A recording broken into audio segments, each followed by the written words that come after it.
Mesdames et messieurs, bonsoir. Plus d'un mois après la présidentielle, le Hirak reste toujours intact.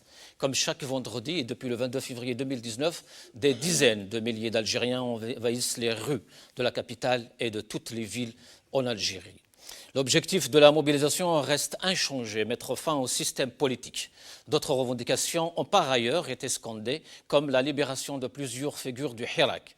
Parmi les nombreux slogans entonnus aussi ce grandiose vendredi 48, la volonté de libérer les détenus politiques des années 90, avec à leur tête Ali Belhadj, empêché de pratiquer ses droits civiques. Et l'on ressort que le peuple est décidément loin d'avoir la mémoire courte, rembobinant au fur et à mesure les échos passés ou les échecs passés aussi. Dans les tentatives de Zerouel à l'époque d'endiguer la révolte, des images qui se font écho d'une décennie à une autre. La jeunesse souhaite rendre hommage aux victimes du coup d'État de 92 comme une manière de planter à la face du régime son propre reflet et son propre échec. Des slogans de complainte aux héros de la Révolution et de la bataille d'Alger, comme Ali Lapointe, aussi Ali Lapointe, ce régime est injuste, le régime a du mal à faire preuve de la créativité. Une loi visant à interdire les propos à caractère raciste et discriminatoire aurait été ordonnée par Tebboune, dans l'espoir qu'elle suscite enfin le débat tant espéré par le régime. Le débat sur l'identité, la meilleure façon d'occuper le peuple et de leur détourner de son objectif principal. Le départ du régime est le transfert des pouvoirs à la souveraineté populaire, exigence populaire que le régime a tout à fait et continue de mettre en œuvre des moyens colossaux pour faire avorter cette révolution et la vider de son contenu en transformant les revendications. On passerait de la demande de rupture radicale du régime au ravalement de façade des dégâts de l'ère Bouteflika. Vous l'aurez compris, Tebboune et à travers lui, le pouvoir réel ont pour mission principale de vider le Hirak de ses revendications clés. Entre hier et aujourd'hui, la différence est grande. La conscience qui justifie la constance l'est également.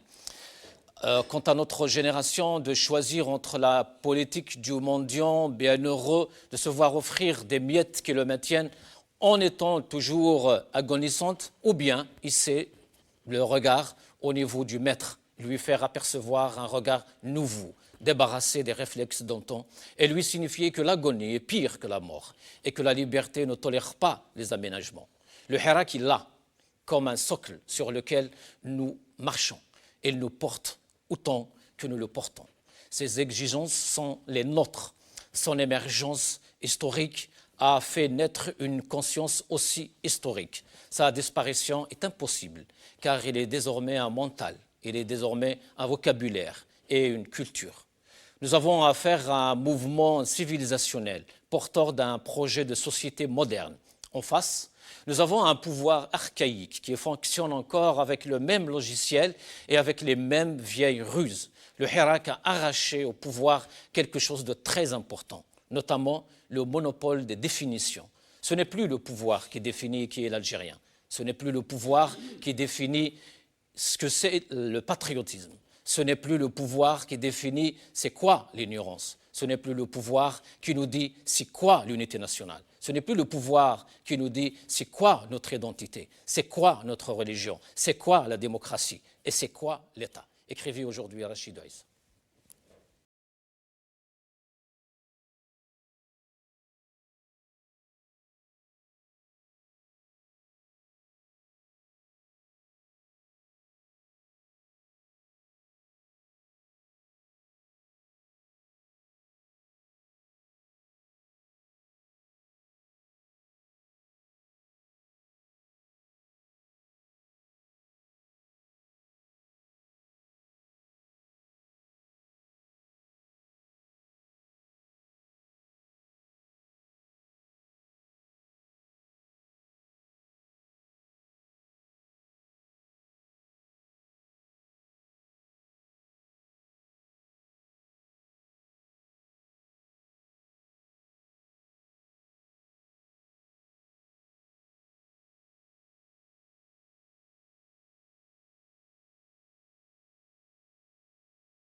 Algérie, une révolution imperturbable est le titre de notre émission de ce soir et pour en parler, j'ai le plaisir d'accueillir ici à ma droite Mahdi Bsikri, journaliste. Mahdi Bsikri, bonsoir. Bonsoir, salam alaikum.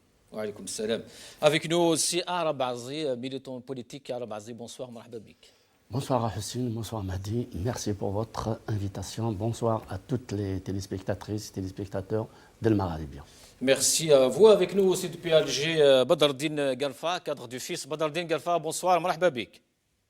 اهلا وسهلا مرحبا بكم جميعا تحيه لكم ولجميع المشاهدين الكرام ولضيوفك الكرام. شكرا يعطيك الصحة. Avec nous aussi depuis les États-Unis ou le Canada, العربي زويمية, analyste politique. Monsieur Zouaimia, bonsoir. مساء الخير أزول فلاون سي حسين. Azoul, marhaba bikoum. Alors, avant de commencer, peut-être on va revenir sur le vendredi justement 48 qui était grandiose, comme je disais, sur ces images vidéo d'hier et on revient.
Mahdi Bsikri, Rachid Ouaissa, qui lui est professeur de sciences politiques à l'université de Marburg en Allemagne, a déclaré ceci aujourd'hui. En 11 mois de mobilisation, on se rend compte que le Hirak est un mouvement unique, non seulement dans l'histoire de l'Algérie, post-indépendante, mais aussi dans l'histoire des protestations dans le monde entier.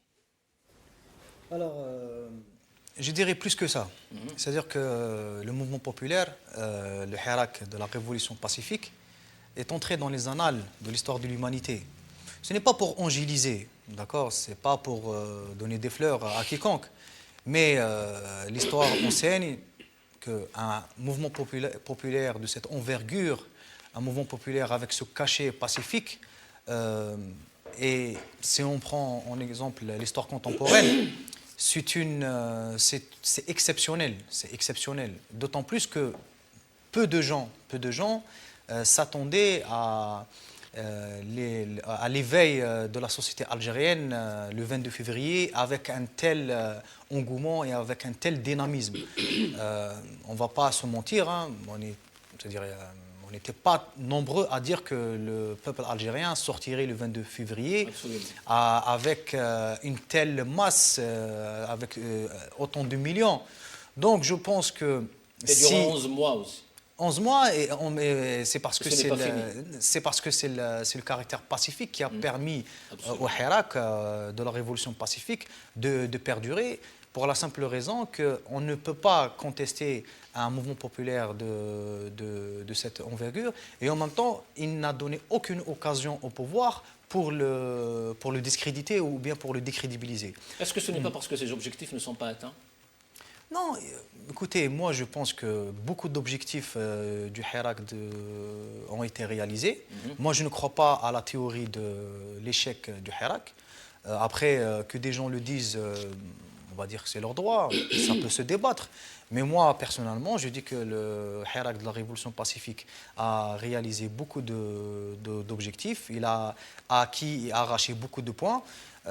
Qui aurait pensé qu'un jour Toufer Kotortag ou bien les ministres de l'épopée de Bouteflika comme Amara Ben Younes ou Amar Roul seraient maintenant en prison et notamment Yahya, Sellal. Et moi, je dirais que c'est grâce au Hirak et non pas au pouvoir s'ils sont en prison, parce que c'est le Hirak qui a contraint le pouvoir à emprisonner ces éléments qui étaient dans le système. C'est-à-dire, vous savez qu'un système, il est obligé de sacrifier quelques éléments. Toujours, oui. Pour essayer de se perdurer. C'est la fameuse théorie du bison. On peut en parler peut-être on peut en parler ultérieurement, mais ce qui est certain, c'est que c'est le Hirak qui a non seulement abrogé le 5e mandat, qui a bloqué la tentative du prolongement du 4e mandat, qui a emprisonné toutes ces figures qui ont délapidé, des détenus publics, et ainsi de suite. Donc, moi, je pense que le Hirak a réussi, il réussit et il va réussir.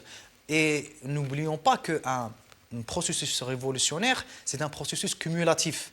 C'est-à-dire qu'un changement radical se fait graduellement, d'autant plus que les citoyens algériens qui manifestent chaque vendredi et chaque mardi sont conscients de cette équation. C'est-à-dire qu'ils savent très bien qu'un changement radical ne va pas venir du jour au lendemain. Oui. Est-ce qu'il y a des perditions justement en matière de revendication durant ces 11 mois?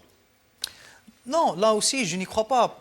Parce que les grandes lignes du Hirak, elles sont connues et elles sont maintenues. Oui. Quand on parle des grandes lignes, je fais allusion à l'aspiration du changement radical, pacifique, à la libération de l'État, parce que il faut toujours différencier, je ne sais pas pour donner des leçons, mais il y a une différence entre un système et un régime et un État. Nous, en fait, on veut libérer l'État algérien, libérer les institutions de l'État algérien. Quand on parle de l'ingérence du militaire dans le politique, c'est pas contre l'armée, c'est pas contre les services de renseignement. Non, s'il y a une armée, c'est elle doit être au service de l'État algérien et des citoyens. S'il y a des services de renseignement, ils doivent être au service de l'État algérien et des citoyens. Ou bien au contraire, c'est-à-dire que la non-ingérence du militaire dans la politique, c'est pour que ce militaire soit plus fort. Et le fait qu'il ne s'occupe pas du politique, c'est pour lui éviter les calculs politiciens et tout ce qu'on peut connaître comme manœuvre. Maintenant, on va revenir à cette question justement. Bien sûr. Arab Azzi, Mahdi Bsekri parlait justement des gens qui voulaient nous vendre un peu cette théorie de l'échec du Hirak. Il n'y a même pas une semaine, on a vu la fameuse chronique de Kamel Daoud, par exemple. Est-ce que ce vendredi, justement, 48e, est une réponse à ce genre de théorie? Vous savez, Kamel Daoud, c'est un citoyen, comme n'importe quel citoyen. Et sincèrement, il y a des gens qui sont un peu fatalistes. Oui. Et il suffit que... Écoute, cette révolution n'a que 10 mois d'existence. Et si on voit les révolutions par le monde, je vous cite des révolutions pacifiques comme notre révolution, celle qu'a menée Gandhi en Inde, ça n'a pas duré une année, ça a beaucoup plus que ça.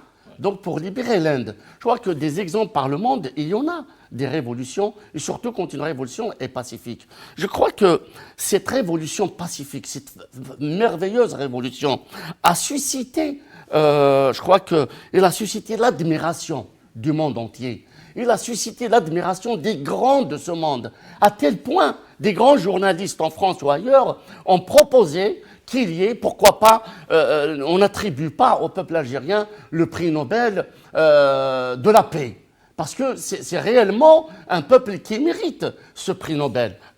De l'autre côté, cette révolution a permis au moins deux choses, et pas des moindres. Il a permis un retour vers l'histoire. Il a permis au peuple algérien de se réapproprier son histoire. Par la même manière... De rétablir quelques vérités aussi. Exactement. Il s'est réapproprié l'histoire, son histoire millénaire, qui a été, je ne sais pas moi, qui a été confisquée par le pouvoir en place depuis 1862 et même avant. Il s'est réapproprié cette histoire-là. En même temps, il a réhabilité les hommes et les femmes qui ont fait l'histoire de notre pays. Imaginez de Abban Aït Ahmed, de Ben Boulaïd Abou Diaf, de Hassiba à Jamila Bouhayred. Nous avons vu des pancartes à Alger ou ailleurs qui ont vraiment, je ne sais pas moi, le mérite de ces hommes-là et de ces femmes qui ont fait la révolution algérienne. Donc il y a un retour vers notre révolution. On a réhabilité notre histoire, on a réhabilité les hommes et les femmes qui ont fait l'histoire dans notre pays. Quand on parle de Abban, et on lui dit clairement, Abban c'est le congrès de la Soumam. Aujourd'hui, la plupart de notre jeunesse connaît le contenu du congrès de la Soumam. On connaît ce que c'est le congrès de la Soumam. On est en train de réécrire l'histoire à travers ce Le peuple est en train de réécrire son histoire, est en train de réécrire l'histoire de son pays. Et c'est ça, le patriotisme, et c'est ça, je ne sais pas moi comment je vais le dire, mais d'une manière aussi pacifique que celle du peuple algérien. De l'autre côté, il a permis aussi d'écrire une forme d'espoir pour l'avenir. Quand on voit toutes ces banderoles, tous ces slogans, chaque vendredi, chaque mardi, on voit que le peuple algérien veut aller vers une autre république, veut aller vers la république du peuple, sa république. Il est en train de l'imposer. C'est vrai que des révolutions comme ça, il faut les inscrire dans la durée. Il faut les inscrire dans la durée. Et des révolutions comme ça, quand tout un peuple bouge, il va aboutir. C'est une question de temps, Inch'Allah. C'est une question de temps. Cette révolution, c'est l'espoir de tout un peuple et même l'espoir de l'humanité tout entière. Parce que cette révolution va finir par être étudiée dans des universités, par être étudiée dans des écoles, parce qu'il n'y a qu'un seul peuple qui a su mener une révolution pacifique, une révolution du sourire, c'est bien le peuple algérien. Donc aujourd'hui, ce peuple-là, qui mène aujourd'hui une révolution, il est en train de réécrire son histoire, il est en train de nous donner un grand espoir pour l'avenir de notre pays. Badreddine Garfa, alors toujours pour justement ces gens qui nous parlaient de l'échec, est-ce que beaucoup diraient que pour échouer, il faut avoir un ennemi? Et le Hirak n'a pas d'ennemi. Le Hirak, il est algérien et s'adresse aux Algériens aussi et veut aller loin et vers l'avant justement pour une Algérie libre et indépendante. Vous êtes à Alger, vous avez marché à Alger. Quel est votre ressenti par rapport à ce 48e vendredi? السلام عليكم وتحية لكم ولكل المشاهدين وإلى الجزائريين والجزائريات الأحرار الثائرين سلميا. En parlant de cette révolution pacifique, اسمح لي نقول لك que cette révolution s'est inscrite dans la durée عند الشعب الجزائري كله. إذا nous sommes en train de gagner des pans entiers في القضية هذه. Donc de jour en jour, de semaine en semaine, de mois en mois, nous gagnons plein de choses. Je vais citer quelques points. La première chose qu'on a gagnée, c'est on a gagné l'unité nationale. Alhamdoulilah, dans tout le pays, nos compatriotes, la diaspora, tout le monde se sent algérien, sans compter, il n'y a pas de problème ni idéologique, ni ethnique, ni de langue, ni de religion. Tous les Algériens maintenant savent que nous avons un problème uniquement de dictature et d'autoritarisme. 3, c'est pour la première fois où même le petit peuple, même les jeunes, même les enfants ont compris que la main de fer, ici, le bled depuis 62, c'est الجيش يعني القيادة العسكرية. Bon, les Algériens peuvent citer des noms même, les généraux, plein. Donc c'est formidable. Quatrièmement, nous avons gagné aussi que les Algériens savent que la majorité de l'élite nationale, l'élite malheureusement, Bakia à la plaine. Cinquièmement, une nouvelle élite est en train de d'émerger بإذن عز وجل. Beaucoup de jeunes, on les voit sur les réseaux sociaux, في الميادين, qui posent l'iscali à la problématique algérienne d'une façon rationnelle, d'une façon sérieuse. Donc, nous sommes en train de gagner une élite. Donc, où est l'échec? Où est l'échec? L'échec, c'est la contre-révolution qui travaille aussi. La contre-révolution à travers les canaux diaola, soit médiatiques, soit à travers des personnalités bien causées politiques, soit à travers de certains partis, des partis politiques que les Algériens connaissent. Les Cherkou, Fimara, Al-Intiqaliya, Ghel Shar'iyya, après justement le coup d'État de 92, et à chaque fois, ils se rapprochent de ce régime parce que c'est la création des laboratoires,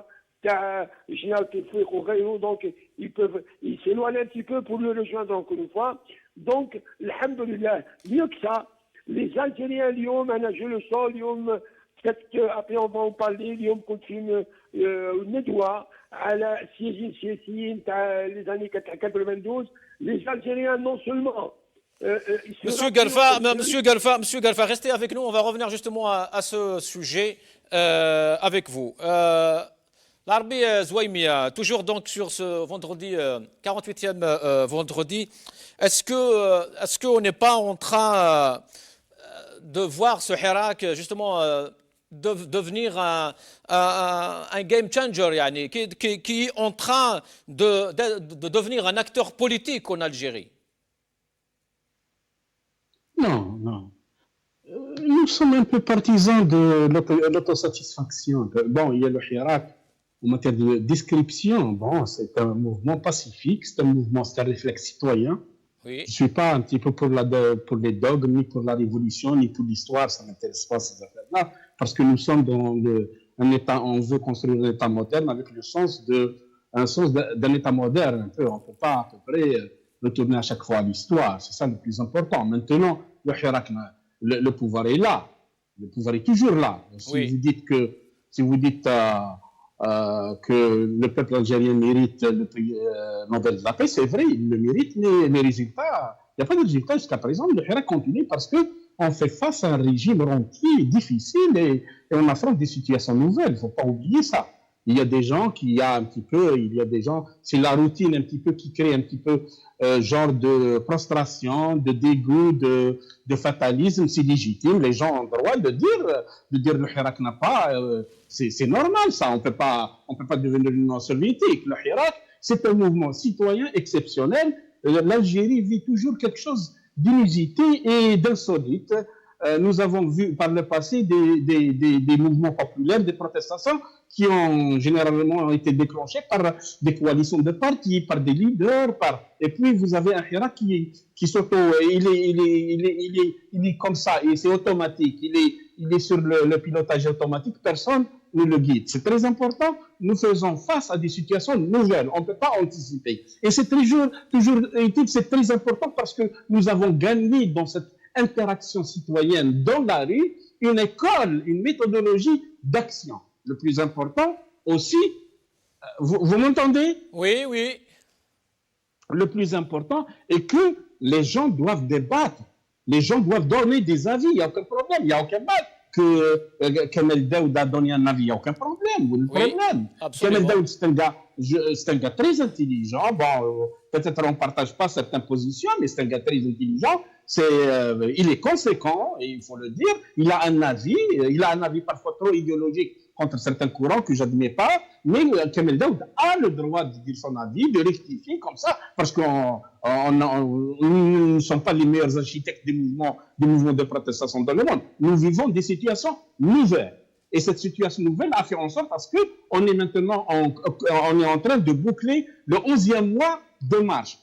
On évite un petit peu, on veut éviter le marxisme illimité, le marxisme un petit peu de l'infini, parce que aussi on dépend de nos moyens politiques, de nos moyens surtout financiers, parce qu'on veut redresser cet État. Maintenant, il est indispensable, vous, par exemple, en tant que plateau, en tant que télévision, en tant que carrefour un petit peu d'idées, il faut aussi ajuster, parce qu'on ne peut pas à chaque fois venir répéter dans une narration qui ne se termine pas. On doit élaborer je ne sais pas, des carrefours ou des ronds-points d'opinion où les gens apportent quelque chose, apportent le Kézako, apportent le modus operandi. Comment on fait si à jamais demain Tebboune décide de dire voilà, on arrête avec le système? Parce qu'il faut qu'on négocie avec Tebboune. On ne peut pas négocier avec. Justement, il faut avoir une idée claire pour ne pas être pris au dépourvu. C'est très important. Qui va négocier avec le Tebboune? Comment ça va se faire? Demain, si à jamais le Hirak arrive à la source, même la chicane au sein du RCD va commencer. La chicane au sein du FFS va commencer. Au sein des islamistes va commencer. Et on connaît cette histoire-là, et c'est pour cela qu'on essaye. On anticipe, mais je sais, une feuille de route. Qu'est-ce qui va se passer? Qui va négocier? Comment ça va se passer? Justement, c'est des questions méthodologiques parfois qu'on néglige parce que nous tombons dans une situation où 9 parlent et 1 écoute. Donc, notre débat, justement, notre approche, justement, doit être améliorée. Tous les gens qui peuvent contribuer qui ont des idées, parce que le Hirak ne faut pas de paternalisme à l'Hirak. Nous ne sommes pas wassaya à l'Hirak. Nous ne sommes pas des tuteurs du Hirak. Nous avançons des idées pour essayer à peu près de déblayer, de niveler un petit peu ce chemin-là, à ce que tout le monde se reconnaisse dans un processus quelconque. Mais on fait très attention. Nous avons fait une révolution de 7 années et demie et nous sommes retrouvés après 50 ans, 57 ans, le dernier pays du monde. Donc c'est très important. On fait des belles choses, mais parfois c'est nous qui payons et c'est nous qui vont aller au charbon. C'est pour cela que le Hirak, on fait très attention. On se libère un petit peu du dogme, on se libère quelque chose de l'inutile pour essayer de fédérer les gens sur leur vécu premièrement, sur leur situation financière et sociale et sur les libertés démocratiques. C'est ça mon idée. Restez avec nous, M. Zouaimi, justement dans le même siège Mahdi Bsikri. Quelles sont les conditions nécessaires aujourd'hui pour entamer un processus de transition en Algérie? Écoutez, vous savez, il y a des évidences qui n'ont besoin ni de négociation ni de dialogue. Par exemple, l'ouverture que j'appellerais entre guillemets champ public, c'est-à-dire la liberté de créer des associations, des syndicats ou des partis sans rencontrer des entraves, la liberté de la presse, la liberté des citoyens tout court, hein. Oui. L'état de droit, c'est-à-dire moi j'insiste sur les grandes lignes qui sont soulevées et scandées par le Hirak. Et le Hirak, il est très très intelligent, c'est-à-dire il n'est pas entré dans une lutte idéologique et il n'est pas entré dans un radicalisme futile et stérile. C'est vrai que le Hirak est peut-être radical, tant mieux, mais il y a une différence entre la radicalité et le radicalisme. Absolument. Après, si chacun a une idéologie, une philosophie, c'est pas grave. Et s'il y a un débat contradictoire, tant mieux. Si les citoyens expriment leurs idées, là aussi, on n'attend que ça. Mais l'essentiel, c'est que les grandes lignes du Hirak, elles sont connues par les manifestants, parce que c'est eux qui les soulèvent, et également par le pouvoir. C'est-à-dire, moi, je ne vois aucune contrainte, enfin, entre guillemets, concernant l'ouverture du champ public. Oui. Hein, pour quelle raison le pouvoir n'écoute pas les revendications, les grandes lignes du Hirak, par exemple, qui serait contre la liberté? Donc maintenant, je pense que si le pouvoir continue à adopter cette position et continue à piétiner les revendications du Hirak, le Hirak, il a une posture qui relève du génie populaire. Si le pouvoir accepte justement ces grandes lignes, c'est qu'il accepte de partir. Vous savez, le pouvoir, c'est quoi? Le système, c'est quoi? Le système, ce n'est pas un personnel politique seulement. Le système, c'est une mentalité, c'est une matrice. Et le pouvoir, c'est des pratiques, c'est des méthodes. C'est-à-dire qu'aujourd'hui, avec les mécanismes existants dans le système, vous pouvez ramener le meilleur des êtres humains, et si vous le mettez dans ce système, il pourrait être, il pourrait dévier, il pourrait ne pas respecter, et il pourrait même piétiner ses convictions. En fait, c'est pas une question de personne, c'est une question de mentalité. Le système, c'est d'abord une mentalité. Et cette mentalité, elle pourrait être éradiquée grâce justement à des textes de loi, qu'ils soient constitutionnels ou bien juridiques, à une responsabilité, à une conscience, et ainsi de suite, ainsi de suite. C'est-à-dire qu'aujourd'hui, si on parle du personnel politique du système, il y a également, de l'autre côté, c'est-à-dire en parallèle, il y a cette volonté du Hirak. Là aussi, le Hirak est composé de plusieurs catégories sociales. En fait, il y a de tout dans le Hirak. Il y a tout dans le Hirak. C'est pour ça que personne ne peut avoir une paternité sur le Hirak, que personne ne pourra dévier le Hirak de ses objectifs. C'est-à-dire qu'aujourd'hui, enfin, je ne sais pas, on entend par-ci, par-là, comme quoi il y a des partis, des organisations qui essaient de récupérer le Hirak. Mais ce n'est pas possible, c'est pas possible. Le Hirak ne peut être récupéré par personne. Aucun parti, aucune association, organisation ne peut récupérer le Hirak. Depuis le début, on le dit, c'est que le Hirak a non seulement surpassé le système, mais il a également surpassé la classe politique. Aujourd'hui, parmi les revendications du Hirak, enfin, on va dire parmi les souhaits, c'est le renouvellement de la classe politique, effectivement. Mais pour qu'il y ait renouvellement, il faudrait renouveler et mettre en place de nouveaux mécanismes de la pratique politique. Quand je dis politique, je ne parle pas de la politique politicienne ou bien de parti. C'est-à-dire la politique, c'est-à-dire celui qui veut se lancer dans une initiative, il ne faudrait pas le mettre devant sa route des entraves ou bien des obstacles. C'est-à-dire c'est ça la liberté. La liberté, c'est que chacun puisse s'épanouir, puisse s'émanciper sans être tapé par le bâton du système. C'est ça. Maintenant, est-ce qu'on doit rester comme ça, justement, dans l'attente, ou il faut passer à l'action, comme le peuple algérien est passé depuis 11 mois? Mais est-ce qu'on reste toujours dans la revendication? Mais je pense que ce pouvoir, il va toujours faire semblant. Mais le Hirak, il est dans son rôle. Le Hirak, peut-être qu'il y a une redondance, mais c'est le système qui ne veut pas répondre favorablement aux revendications du Hirak. Même les gens qui manifestent vendredi et mardi, ils ne viennent pas pour mettre des gens en prison, ils ne viennent pas pour exécuter des personnes, non. Le Hirak, tout ce qui... Enfin, les citoyens... pas pour libérer les gens de prison aussi. Pardon? Et pas pour libérer les détenus, parce qu'eux, maintenant, ils veulent changer le débat. En fait, ils veulent détourner le débat des véritables enjeux. Oui. C'est-à-dire, les Algériens ne sont pas sortis pour libérer Tabo. Ça veut dire l'interpellation et l'emprisonnement de plusieurs citoyens algériens. C'était pour mettre les manifestants dans une position défensive, au lieu qu'ils soient toujours sur les revendications. Mais là aussi, ça n'a pas marché. Ça veut dire que aujourd'hui, les manifestants maintiennent leurs revendications, mais également ils souhaitent la libération et l'acquittement des citoyens qui ont été injustement emprisonnés. Voilà. Et c'était des emprisonnements politiques. La preuve, Tebboune l'a prouvé par lui-même, c'est que quand il y a eu la libération des 76 citoyens le jour de l'annonce de la composante du gouvernement, cette libération, elle a été décidée par Tebboune.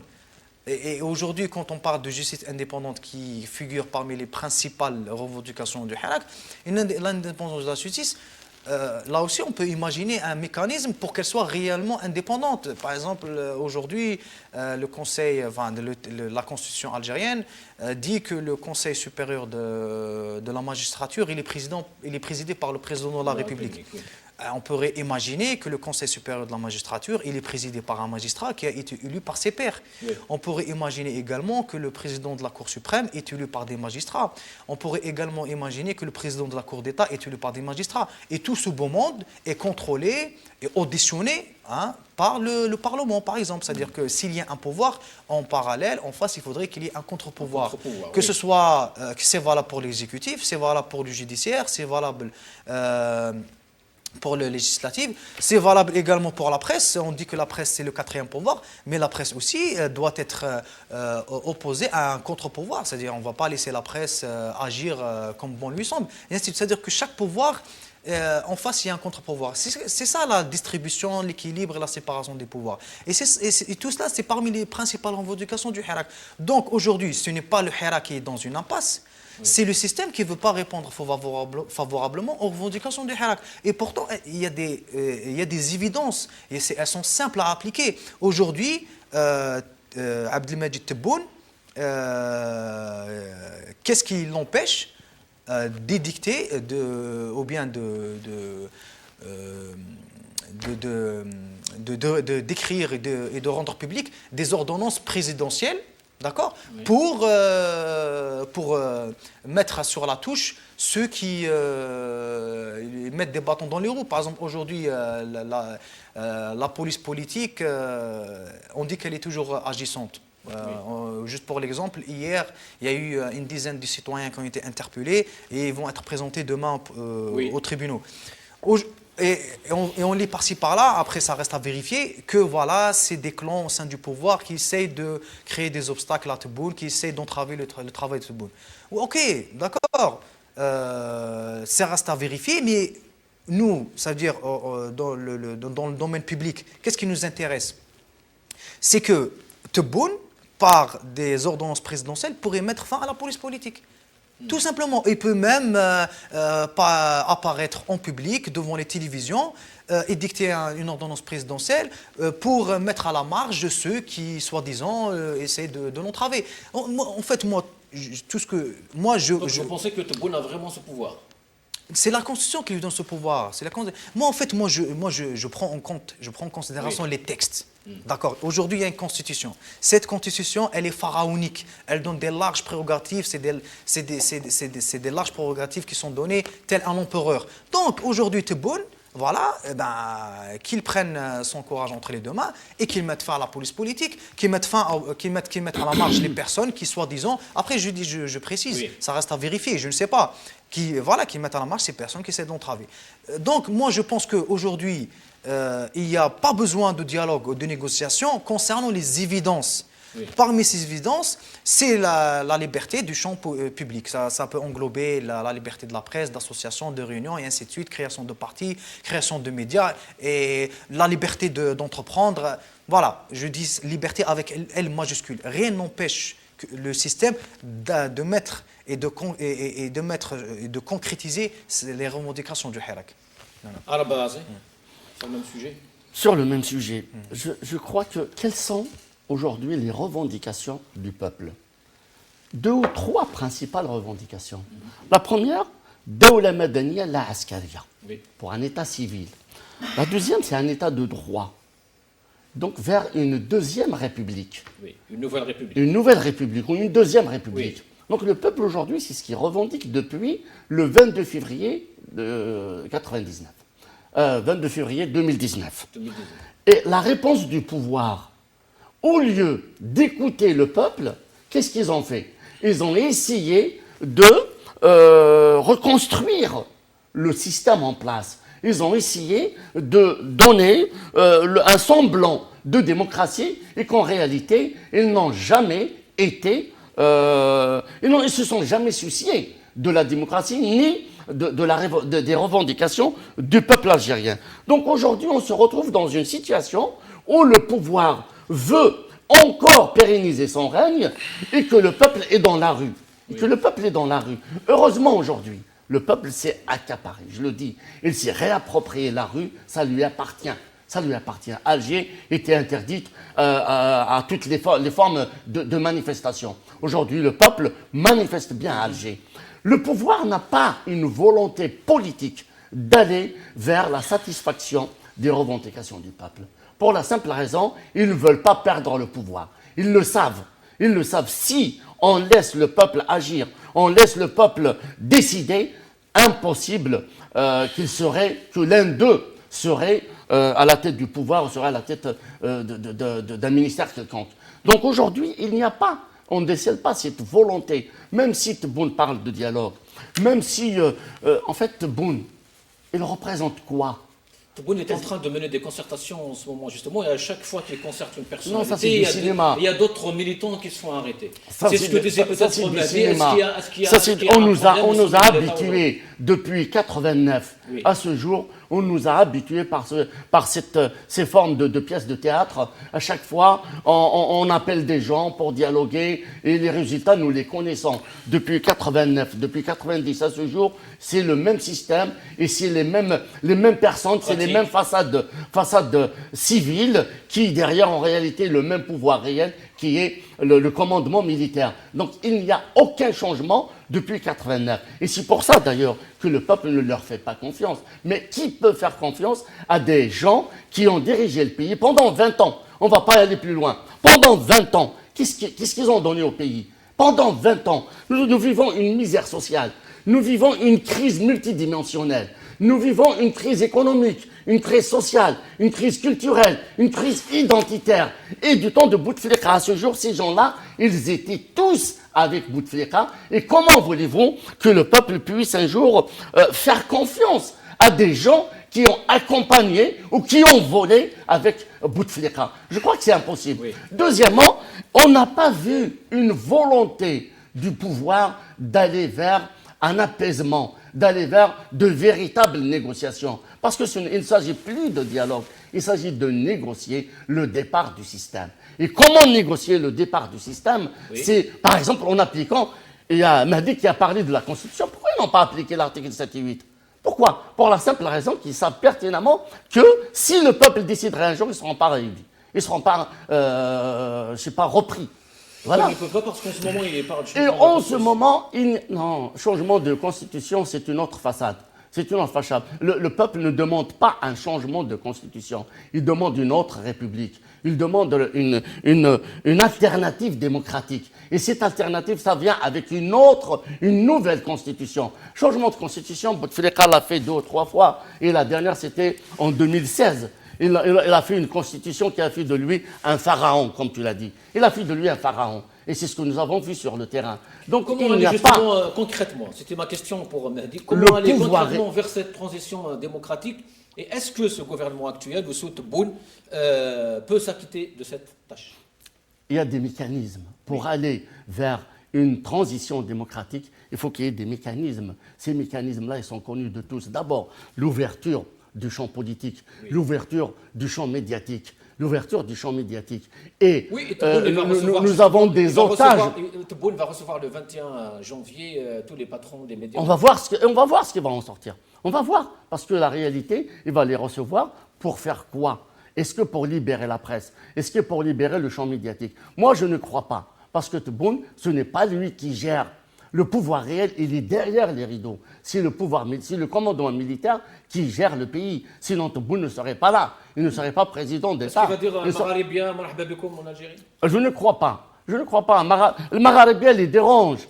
Le Magharibia les dérange. Le Magharibia, c'est la chaîne du peuple. Une chaîne du peuple, une télévision du peuple ne sera jamais acceptée en Algérie. Parce qu'ils ont vu ce qu'a fait le Magharibia au sein du peuple algérien. Donc, rien n'a changé, le système n'a pas changé, le système ne veut pas changer. Et s'il y a une volonté d'aller vers une vraie démocratie, il faut d'abord des mécanismes, il faut d'abord des gestes, par exemple, la libération de tous les détenus politiques, la libération des otages de la Révolution, la libération de tous les gens qui n'ont rien à voir, qui n'ont pas volé, la libération du champ médiatique, la libération du champ politique, la libération du champ syndical. Voilà les préalables. Les détenus des années 90 aussi. Et pourquoi pas? Oui. Et pourquoi pas, oui. Les détenus des années 90, les disparus. Oui. Les disparus, cette fameuse dessinée noire, je crois qu'il faut en parler. Oui. Moi, à chaque fois que j'interviens sur votre plateau, je dis toujours, il faut une commission d'enquête indépendante. Parce que c'est un grand point d'interrogation, cette dessinée noire. On va justement parler avec Garfa. Monsieur Garfa, vous êtes avec nous. L'avocat Badi a écrit sur sa page Facebook hier Tebboune al-istiqalat, huwa nafsu Tebboune al-i'tiqalat. Le Tebboune des concertations est le même des arrestations. Un petit mot par rapport à ces arrestations d'hier et après on reviendra sur le dossier des années 90. Monsieur Galfa. Allô? Oui. Oui. Vous m'écoutez? Oui, monsieur Galfa. Est-ce que vous avez entendu la question? Oui, j'ai entendu la question. C'est la politique du bâton et de la carotte. Voilà. Oui, exactement. Donc, c'est le bâton et la carotte, et ça veut dire qu'il n'y a pas véritablement une volonté politique d'écouter ce peuple en révolution. Et d'abord, il faut bien comprendre où c'est le Tawra. Le Tawra, ce n'est ni un parti politique, ni une organisation syndicale, c'est un peuple en marche. Les revendications terrestres sont claires depuis bientôt 11 mois. C'est clair qu'il veut un nouvel État, un État de droit, il veut la liberté, il veut l'indépendance. Donc il n'y a rien à négocier sur ces revendications. Donc, pour nous, c'est clair, on a tout notre temps. Maintenant, ces soubresauts, cette gymnastique politicienne de Tebboune ou de ceux qui sont derrière Tebboune, ça ne règle pas le problème. On a bien dit avant le 12-12 que l'élection, la pseudo-élection présidentielle, ça va aggraver le mouskilat al-Bled. Bon, maintenant, Lyon, il faut les inviter un mot, j'ai écouté vos invités. Je crois qu'il faut bien définir le mouskilat al-Jazaïria. Là, on a eu 3 crises majeures depuis l'indépendance. لازم هذه المشكله الكبيره. Bouteflika, c'est la fin. Mais on a eu la crise de 62-63. Il y a eu la grande crise de 92 qui a fait des dégâts au point de vue social, au point de vue politique, au point de vue économique, au point de vue moral en Algérie. Et puis il y a eu la supercherie de 99 avec l'arrivée de Bouteflika. Donc Bouteflika, c'est la fin d'une époque qui a ruiné le pays. Donc, c'est pour ça que nous disons دائما ونقول المشكله تاعنا تبدا بهذه الثوره تمشي تكمل تتصاعد avec le génie تاع الشعب تتنوع avec des méthodes plusieurs moyens que le génie populaire trouvera certainement. وبعدين لازم نشعروا بالإرادة السياسية عند هذا النظام، عند النظام الفعلي، عند السلطة الفعلية باش تفهم الشعب للتغيير. Maintenant, la transition vers la démocratie, pour moi, ce n'est pas حاجة qui va tomber du ciel. واضحة. Il n'y a pas de اليوم نيغوسياسيون كيف يقولوا هما ولا حوار مع ممثل الحالات ما عندوش ممثل ولا يمكن ان يكون عنده ممثل ولا يريد ان يكون عنده ممثل. Certainement, qui dit la volonté, il y a bien des noms qui ont circulé, des noms circulaires pour ces là qui ont une culture d'État, monde khamzine, qui n'ont pas d'ambition politique pour une transition vers la démocratie, où les Algériens se parleront réellement, se parleront, qui m'a dit un de vos invités, par la libération de tous les médias publics, la presse écrite, les médias lourds, les amphithéâtres d'université, etc., etc. C'est dans la discussion, dans la liberté. Oui, bien sûr, nous avons aussi معتقلين تاع الرأي comme vous l'avez indiqué avec votre invité, qu'il y a un grand problème, d'ailleurs peut-être après on en discutera, les détenus de 1992 les tribunaux spéciaux avec les juges cagoulés. Voilà, c'est un grand problème كبير في الجزائر. Nous ne sentons pas من عند النظام une volonté باش يحل الملفات الكبرى اللي راهو موجوده في البلاد. اكبر الملفات هي ملف الخيانه الوطنيه. ثاني ملف تاع الخيانه الوطنيه من اكبر الملفات هي ملفات الدماء تاع لا كريز اللي بروجينا فيها لي جينيون سونتينير على صوت دي كولوني دي فرونسي اللي كملت 250,000 قتيل و20,000 ديسبارو و20,000 معتقل و 1 مليون مسجون و Donc, il y a eu des assassinats politiques les années 70, mais c'est nous. dans un but, je dis bien, dans un but مش تاع انتقام ولكن الشباب الرائع اليوم اللي راهو يقود في هذه الثورة السلمية الجميلة الرائعة يعرف تاريخه هذا ويعرف تاريخه بالضبط باش ننتقلوا إلى بناء هذه دولة القانون، دولة الحق والعدل والقانون بإذن الله تخرج الآليات لتثير الاختلافات السياسية والإيديولوجية والمقاربات الاقتصادية تدعمنا كما تكون آليات اللي نخدموا بها باش نبنيو بلادنا. دونك فوالا سي بور سا كو ماتنون تبون اون فوا في لا ميم جورني ناس يخرجوا من الحبس وناس يختطفون ولقاو ناس يعنفون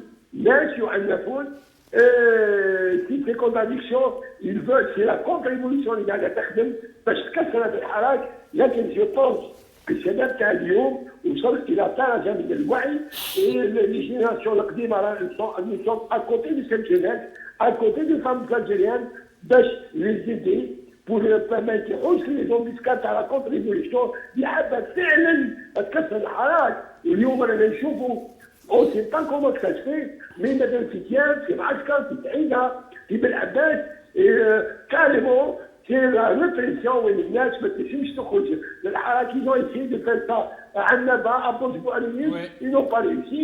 Ils ont voulu isoler la Kabylie, ils n'ont pas réussi. Ils n'ont pas réussi. Je pense que هذا أكبر انتصار تاعنا هو انتصار تاع الوحدة الوطنية. Si vous permettez نهضركم على ce qui s'est passé اليوم في المطار تاع الأساسات. Oui, restez avec nous, Monsieur Galfa. On va montrer une vidéo. Et après, on entamera ce sujet. Ma question maintenant est à l'Arbi Zouaïmia. Monsieur Zouaïmia, quelles sont justement, vous parlez tout à l'heure de la transition, de comment sortir de tout ça. Quelles sont justement les conditions nécessaires pour aller vers ce processus de transition? Et comme je disais à M. Azri, est-ce que ce gouvernement, est-ce que ce Tebboune pourrait s'acquitter de cette tâche? Écoutez, c'est Hussein, je راح نقول لك يعني il est temps باش ننقذوكم انتم. نقول صراحه يعني il faut accepter la critique. Bon, vous faites un effort considérable, certainement, mais il faut accepter la critique. La façon de faire un petit peu et le débat que vous engagez un petit peu, ça tend vers l'oralocratie à peu près, même la stylocratie à peu près, qui un petit peu devient à peu près sonnante. Bon, ce n'est pas la règle, c'est vos capacités, je comprends tout ça, mais il faut être au moins conséquent. Sur le plan de la formule, est-ce qu'on demande à Tebboune de changer? Ou est-ce qu'on demande à Tebboune qui nous permette d'aller et d'installer une transition ou un comité de transition pour changer? C'est ça la problématique. Parce que Tebboune, il n'a pas changé d'horizon. Il est dans la même optique. Tebboune a ramené des gens de Wizrat Sakin. Tebboune a nommé des gens partisans. Tebboune a fait le clientélisme. Donc, il y a un recyclage de procédés.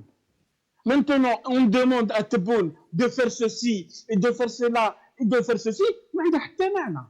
Et c'est pour cela aussi, dans le mouvement lui-même, il y a des gens qui sont contre, peut-être, qui sont contre la durée, qui sont contre le procédé. Nous avons vu notre ami Gilles Soufiane, que je respecte.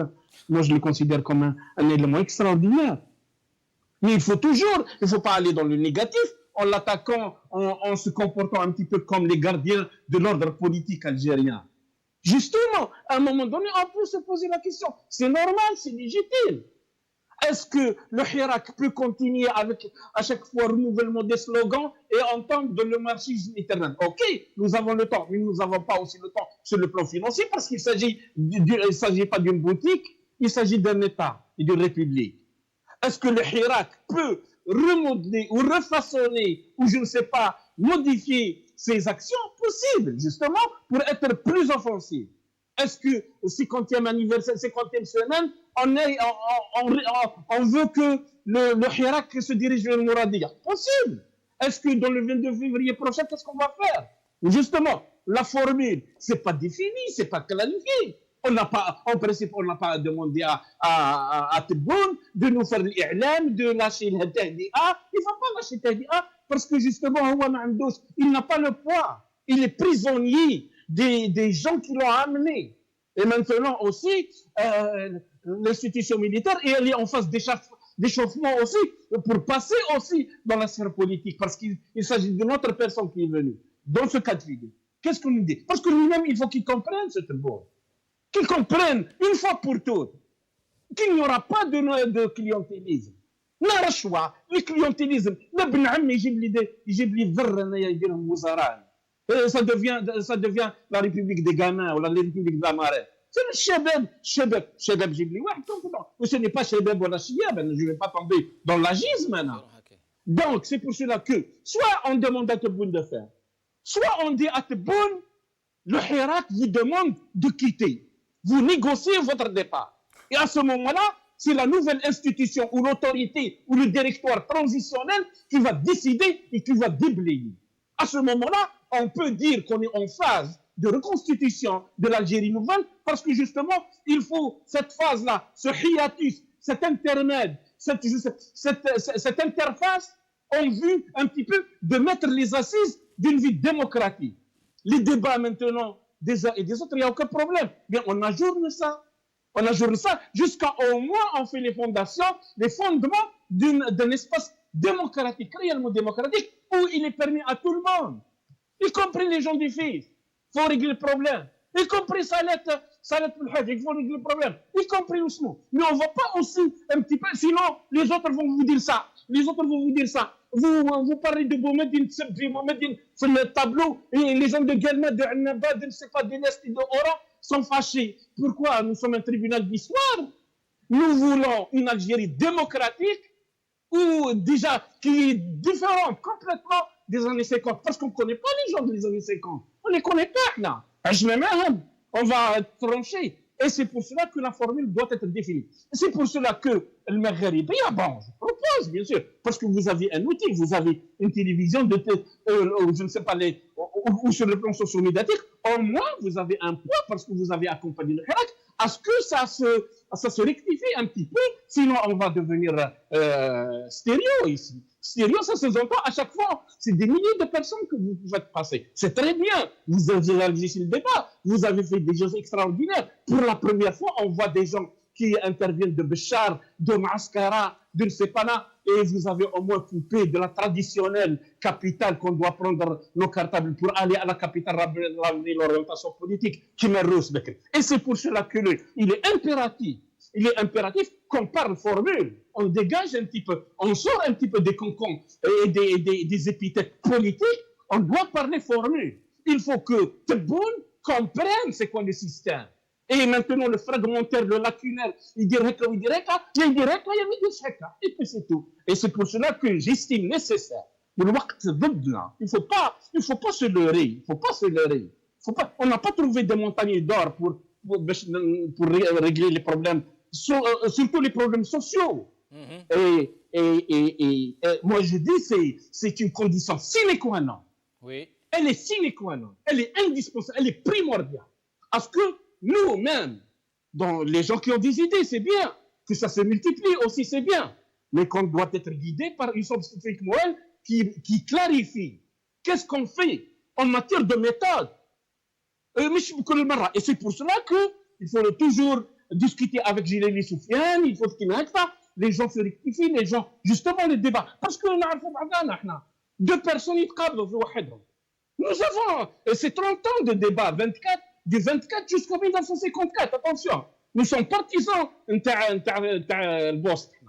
Et c'est pour cela qu'on veut aller de façon plus moderne, avec des méthodes plus conséquentes, avec peut-être, il y a une version sociologique, méthodologique, pédagogique, justement. Elle doit apparaître dans notre débat pour que les gens voient exactement où يروحوا كاع وكيف يروحوا كاع. نجيب انا محمد سعيد وزير واش اسمه الداد لا غير دندوشين كان يليتي دون النصر جورنال النصر اللي كان يقول دجاجه ولدت بيضه مربعه الشكل. Justement, nous avons une idée nous avons une idée comme il pense Tebboune, même si on n'a pas beaucoup de préjugés négatifs étant donné qu'il ne ressemble pas à son ancêtre qui est parti d'Arabie. Mais il n'empêche qu'il doit comprendre qu'il doit terminer et qu'il doit négocier son départ, étant donné qu'il est illégitime par identification comme par parcours. Et j'aimerais bien que vous me libérez ici pour des impératifs. Merci, Atek Saha, c'est l'Arbi. Merci d'avoir accepté notre invitation. Sahit. On va regarder ces vidéos donc de la conférence qui s'est tenue ce matin au siège du FFS et on revient. قضية المعتقلين السياسيين للتسعينات في دولة سيادة القانون يطلق سراحهم منذ فترة زمنية طويلة. لهذه الثورة السلمية المباركة يجب أن يكون شيء مهم في حياتنا. هذه الثورة هي وسيلتنا الوحيدة للانتقال إلى دولة سيادة القانون. Merci. On va regarder maintenant cette vidéo des manifestations d'hier. Là, on voyait des Algériens justement scander Khali Wa'ali Belhadj يروح يصلي.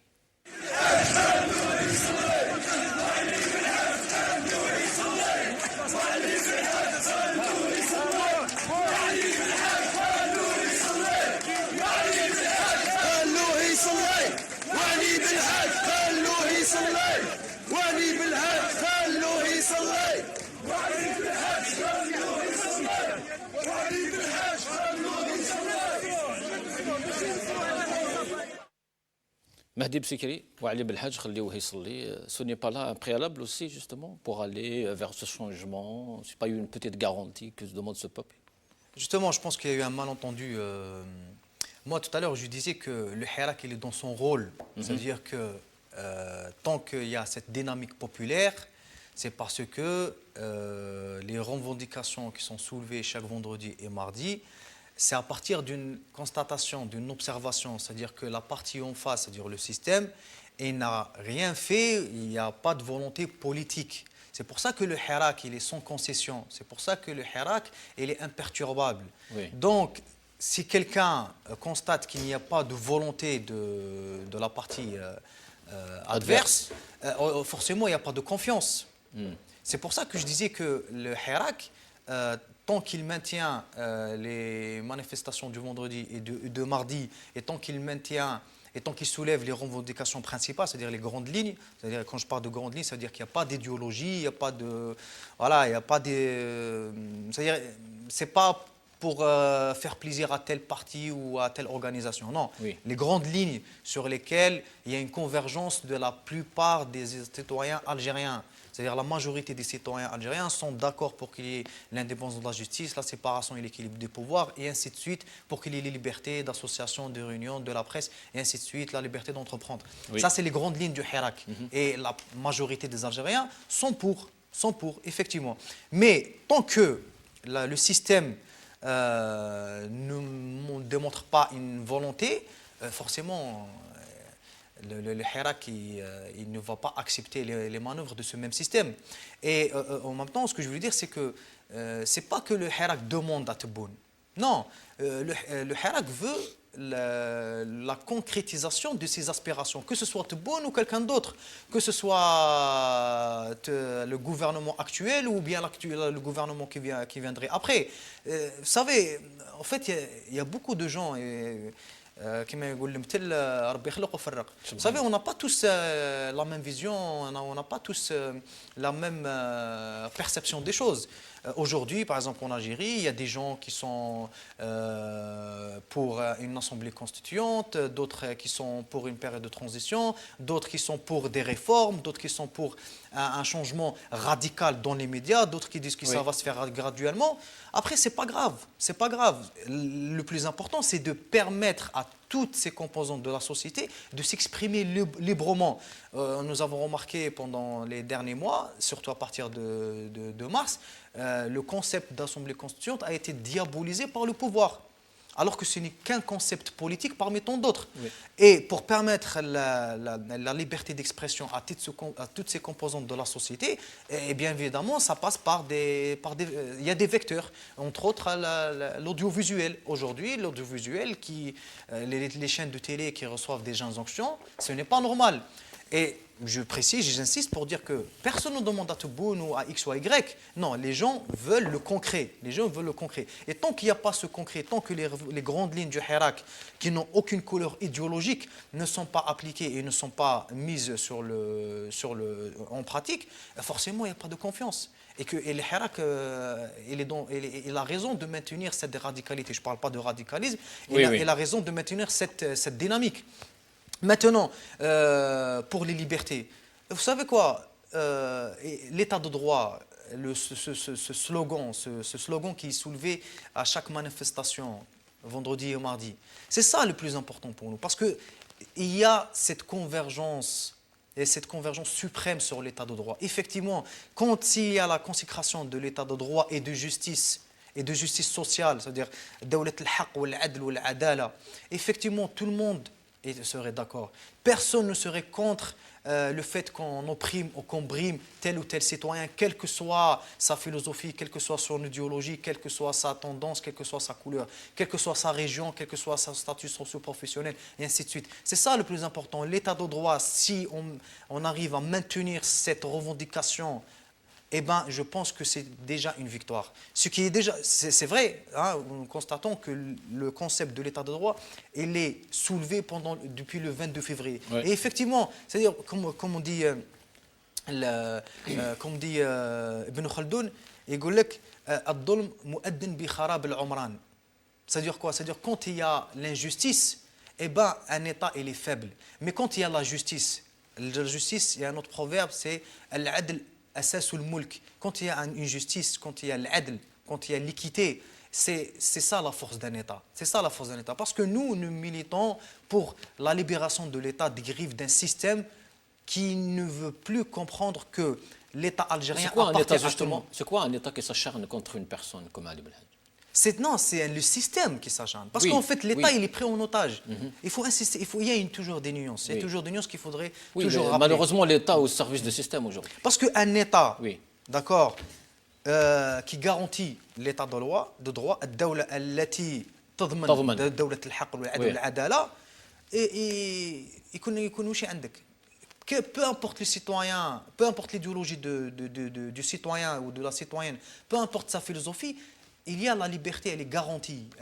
C'est ça le plus important. Et je pense qu'aujourd'hui, le Hirak, il est dans son rôle et il a raison de ne pas faire confiance. Parce qu'en face, il n'y a pas une volonté politique. Et le Hirak ne demande rien. Il veut la concrétisation des principales, les grandes lignes directrices de ce Hirak. Et je vous remercie. Al-Bazi, sur ce sujet.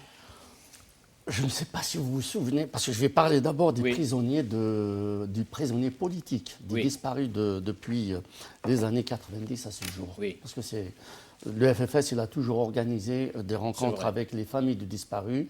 Et nous n'avons pas eu à participer à plusieurs reprises à des rencontres avec les familles de disparus en Algérie, et même ici. Il y avait des grands avocats qui ont essayé, qui ont défendu justement ces militants, ce dossier-là. Il y avait Maître Bouchachi, et il y avait Maître Ali Yahya Abdenour, entre parenthèses, qui vient d'avoir 98 ans aujourd'hui. Joyeux anniversaire, Inch'Allah, Ya Rabbi, le 19. 99 ans. Voilà, Allah Ibarak, Inch'Allah, Ya Rabbi. Yaqouba le 110, 115 ans. D'accord. Et ils ont eu donc à défendre ce dossier très lourd pour le pouvoir et pour la société. Très lourd pour le pouvoir parce que ça a été une dictature qui s'est abattue sur ces gens-là. Vous vous souvenez de la loi sur la concorde civile? La loi sur la concorde civile, elle a fait quoi? Est-ce qu'il a libéré ces gens-là? Est-ce qu'il a libéré ces militants? C'est des militants politiques. Est-ce qu'il a libéré ces prisonniers politiques? Ces otages du système? Non. Bien au contraire, elle a pardonné à des sanguinaires, je pèse mes mots, elle a pardonné à des sanguinaires qui ont tué des familles entières pour aujourd'hui soutenir Tebboune ou soutenir le système. Donc aujourd'hui, cette question elle reste posée. Et c'est un point noir, que ce soit pour le pouvoir que pour la société elle-même. Ali Belhadj, je le soutiens dans sa démarche. Là, il a payé, je ne partage pas son idéologie politique, je ne partage pas son projet politique, mais en tant que citoyen, il a le droit de s'exprimer, il a le droit de faire sa prière, il a le droit de sortir à Alger, de sortir dans toutes les villes d'Algérie, il a le droit d'aller visiter la tombe de Ma'toub, la tombe d'Aïthamen, à n'importe quelle tombe. Je ne vois pas pourquoi on empêche cet homme mais alors un homme, il dérange à ce point-là, il a payé sa dette, il a fait de la prison. Je ne vois pas un pays où on essaye d'appliquer la loi, on arrive à un stade où on interdit à un homme d'aller faire sa prière. C'est condamnable et c'est une dictature. C'est une dictature. Donc aujourd'hui, il est temps. Oui. Allez-y. Il est temps, justement, de changer de système. Ce système-là, il n'a que trop duré. Ce système, c'est une dictature. Au lieu de répondre au peuple par une deuxième république, ils sont en train de répondre par une autre dictature. Et ça va encore continuer comme ça si le peuple ne continue pas sa révolution. Badreddine Galfa, sur ce sujet. Monsieur Galfa. Ah, on a perdu Monsieur Galfa. Un dernier mot peut-être, Mahdi. Donc, perspective du Hirak. Perspective du Hirak, je le redis, peut-être que c'est grandiloquent, mais il est dans son rôle. Le Hirak est dans son rôle. Il est pacifique. Oui. Il n'a pas approuvé quoi que ce soit. Les citoyens algériens qui sont pour le changement radical du système et qui à un certain moment peut-être ne manifestaient plus, eh bien, ils sont revenus. D'ailleurs, hier vendredi, c'était, on peut dire entre guillemets, le jour de leur retour. Et c'était prévisible. C'était prévisible pour la simple raison qu'il y a des gens qui, comme je disais tout à l'heure, on n'a pas tous la même perception. Ouais. D'accord. Il y a des gens qui ont continué à marcher le vendredi et mardi. C'est très bien et je le soutiens à 1000%. Il y a d'autres qui sont pour le changement radical du système, mais qui voulaient observer, qui voulaient peut-être se reposer, ce qu'on appelle le fameux repos du guerrier. Oui. Il y a d'autres qui s'attendaient à une alternative, il y a d'autres qui s'attendaient à un contenu politique. Il y a aussi des gens, des citoyens algériens, qui sont inscrits dans la conjoncture actuelle. Qui ont voté aussi. Oui. Là aussi, ces citoyens algériens, je ne suis pas pour qu'on les traite de quoi que ce soit. C'est des citoyens algériens. Non, moi je suis contre ce discours.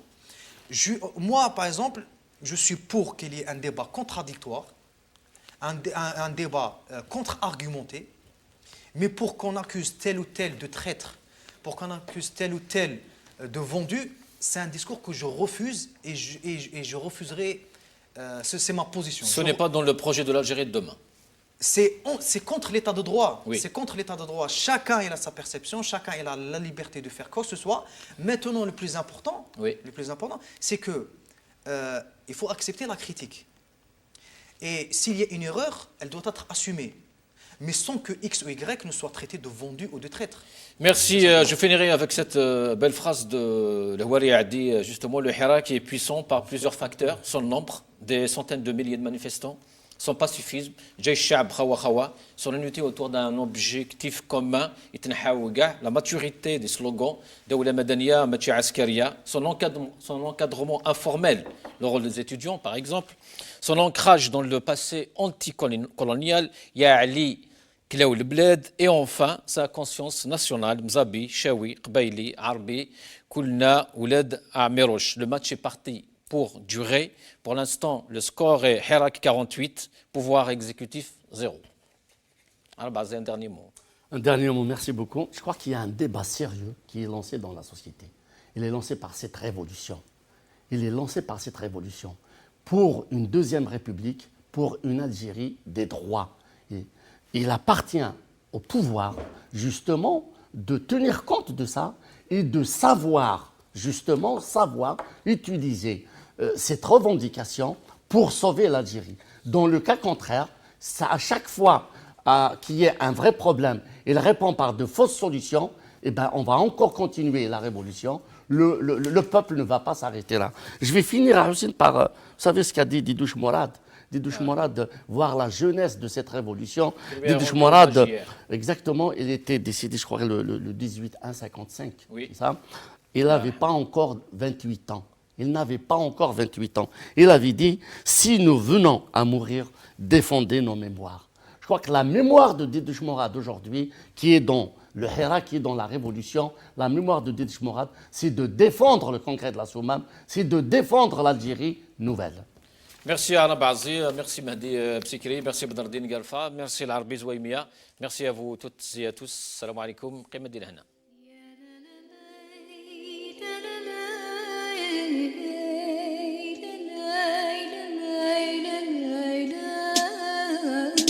يا لا لا لو يا لا لا الدور الرحوي دور الحالة نار بال وانت تبلعك العقو بالي يا لا لا لو يا لا لا المحي يعيط للاستقلال البلاد بلاد ويعيش حياته فيها يسال وجهك صحيح قدر في الريح زافر ماشية الخربة راشية والنية راها خافية ولادك في الريح زوالي في وسط العافية نيران وقادية سفينة تغرق وغادية فرتو في السقف نيتو الحبس كاع الحرار محكومين سابت الرخاء اختلاف بالرشوة سلاطين زلق الفاس شوف الراس وين رايح فينا وين اليد بالفاس تحب الناس حامي تعز الراقين كنت تشبد روحك ماشي خير تشوفيني غطا غطير يجي نهارك انت وتحير الشعب زعف والحقد كبير